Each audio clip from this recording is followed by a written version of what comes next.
In walks these two girls in nothing but bathing suits.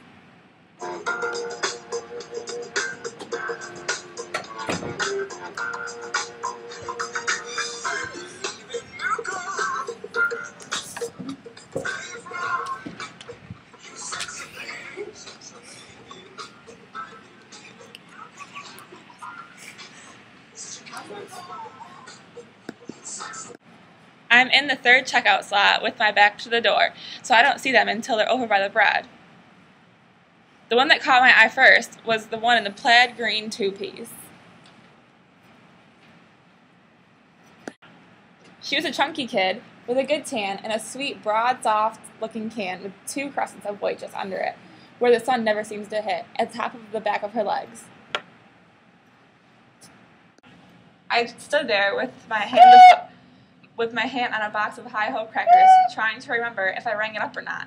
I rang it up again and again, and the customer started giving me hell because she is one of those cash register watchers that just looks for mistakes. Did you ring those twice? I'm sorry. I'll take it off. By the time I fixed everything with the old woman, the girls were coming back along the counters in the aisle between the checkouts and the special bins. They didn't have shoes on. The chunky one was in a two-piece, bright green bathing suit. There was a tall one with a chubby berry face that had one of those sunburns right across under her eyes and a chin that was too long. She was the type of girl that was very striking and attractive, but never quite makes it. The third one was not as tall, but she was the queen. She lit the other two and walked straight on slowly with her prima donna legs. She walked hard on her feet. You could tell she didn't walk on her bare feet often. She had a colorful bathing suit, and what got me was that the straps were down. They were off of her shoulders, looped loose around her, so all around the top of the cloth there was a shining rim.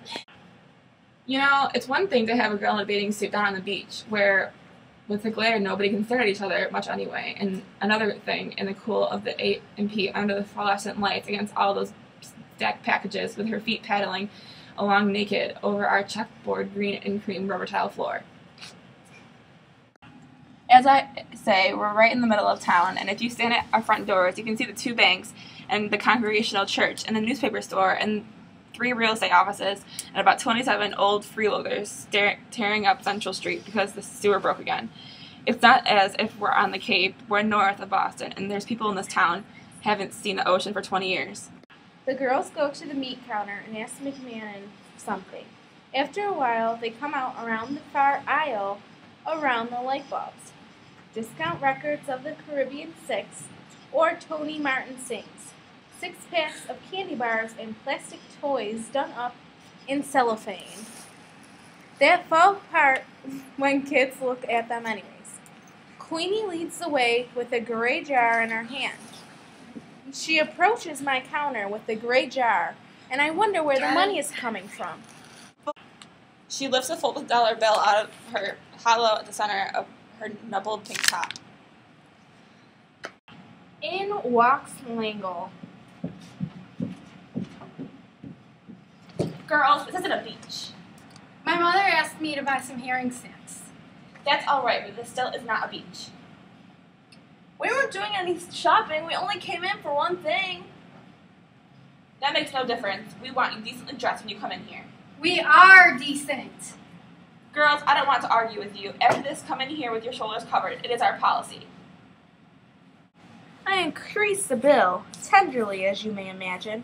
It's just having come from between the 2 smoothest scoops of vanilla I had ever known were there, and pass a half and a penny into her narrow pink palm, and nestle the herrings in a bag, and twist its neck and hand it over, all the time thinking, I quit!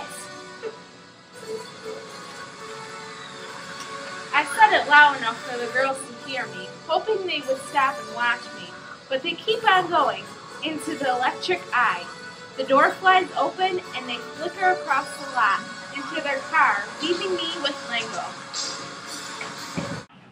Did you say something, Sammy? I said I quit. I thought you did. You didn't have to embarrass them. It was they who were embarrassing us. Fiddle-dee-do. It is the same at my grandmother's, and I know she would have been pleased. I don't think you know what you're saying. I know you don't, but I do. Sammy, you don't want to do this to your mom and dad.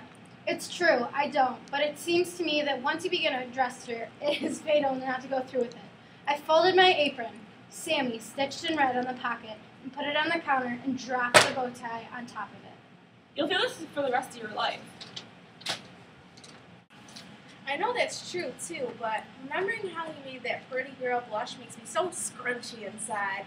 I punched the no sale tab and machine words and the drawer slid out. One good thing about making this scene in the summertime is that I can make it clean X's. I don't have to fumble around and get my coat. I open the heavy doors and see the sunshine skating around on the asphalt.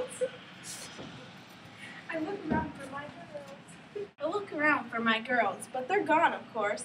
There wasn't anybody but some young maid screaming with her children about some candy they didn't get by the door of a powder blue Falcon station wagon. Looking back in the big winders over the bags of pear moss and aluminum lawn furniture stacked on the pavement, I could see Lango in my place in the slot, checking the sheet through.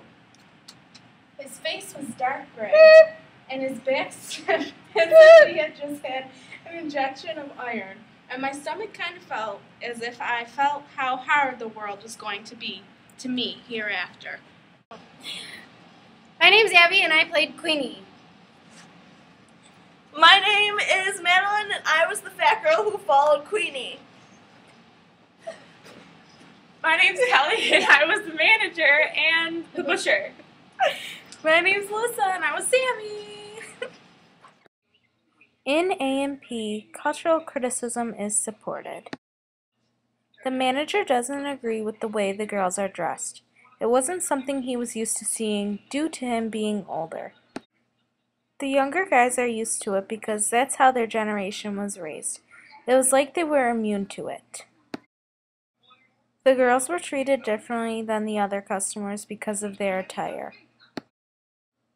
Sammy was criticizing the old woman with the cookies because of the way she acted, but if it were someone younger like the three girls, he probably would have given them more attention.